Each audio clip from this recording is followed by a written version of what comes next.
The RAF Typhoon display team have revealed a newly painted display aircraft for the 2024 display season at RAF Koningsby.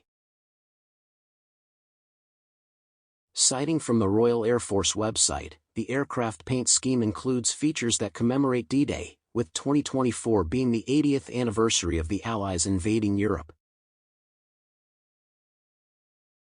The aircraft is painted in a 1944-era day fighter scheme that remembers a Hawker Typhoon of 257 Squadron, FMG.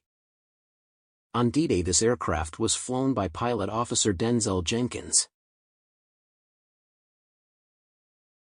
Jenkins began the war as an airman and was commissioned as an officer in January 1944.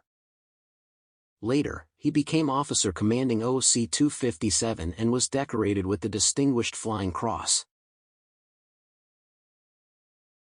Bold features, including the RAF Tactical Recognition Flash and the D-Day Invasion features, bring heaps of heritage to the display team this year.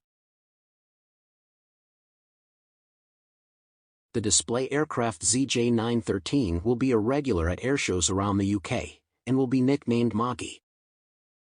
Flight Lieutenant Turnbull from 29 Squadron RAF will be the display pilot for 2024.